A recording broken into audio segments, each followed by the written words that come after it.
Now, the thing about the book, then, it also, as you mentioned just now, you talked about race in Malaysia, how it's such a, you talked about walls being now, right, being very apparent in this country. One thing that happened after the riots was, of course, the social contract, right, which it's not a fulfilled document, but it's something that's understood. In your opinion, has this social contract benefited the country in any way? Has it benefited one community? Has No, it benefited just the country all? as a whole. I would have to say no. As long as there are many communities who feel left out and marginalized and are not benefiting the way others might, then it's not a social contract. It's a partial social contract. So, I mean, it's a tricky question because we have to understand what we mean by benefit, and then. I mean, my very idealistic view, and perhaps my father would share that too, that it has to be thought out very, very carefully how the wealth that is produced in this country can be redistributed to benefit the disenfranchised of all races. Correct.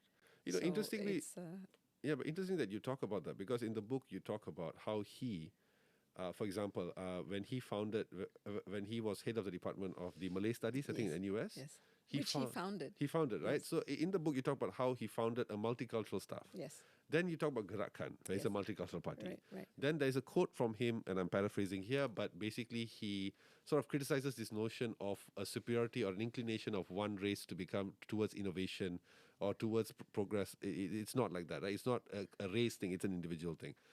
Did he feel that the future of this country would be better held?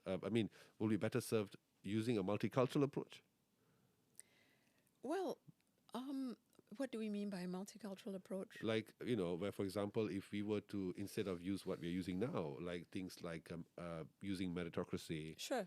Those kind of things where a person is selected because they can do the job, not as opposed to the color of the skin. Well, the thing is, his approach was de facto multicultural, even academically. I mean, just look at all his references and you can see that, he's quoting Chinese sources, Indian sources, European sources.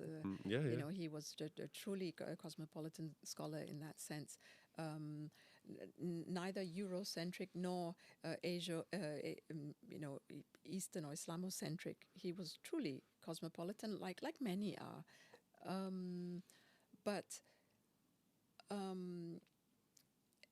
So in terms of politics.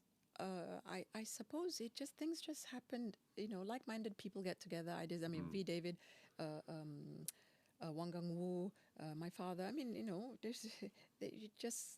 and of course, if you need the sociological approach is that you need people who know their communities if you're going to form a multicultural party. Exactly. Right. Yeah. You can't have one claiming to know all. Then language, you need, language mediation, talk to the people. I mean, I have letters, I've seen letters written in Chinese, in Tamil. So of course my father would need the right people to go and interpret the letter and to talk to the people. Correct. So isn't it sort of a natural thing, right? And in terms of Singapore, it's the same thing. I mean, Malay studies had a very different meaning than it had today. I mean, we're talking about the Malay world, which includes Philippines, and the Philippines are Catholic Malays, and Indonesia, and Indonesians are a mixture of religions, even though Islam is the majority religion. But they also have animists. I mean, when you talk about the Malay world, it's so cosmopolitan. I mean, I'm trying to develop this idea of Nusantara cosmopolitanism or Malay cosmopolitanism, but I don't mean Malay as in what it means today. Exactly. Yeah.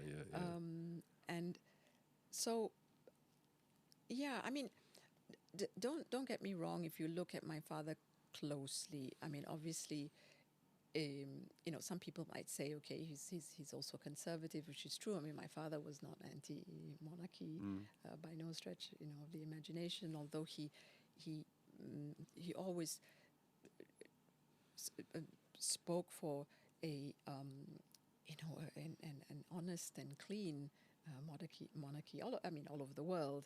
We want that class to represent the best ideals, not corrupt, not feudal, not so. But he was in some aspects, you could say that that's a way of sort of protecting so-called rights of one community. But I think if you really read him closely, you will understand that he's both radical. His conservatism does not cancel out some of his radical ideas. It doesn't compromise. It doesn't compromise some of. Otherwise, he wouldn't be. The party wouldn't have won Yeah, a seat definitely. in a place like Yeah. Penang. So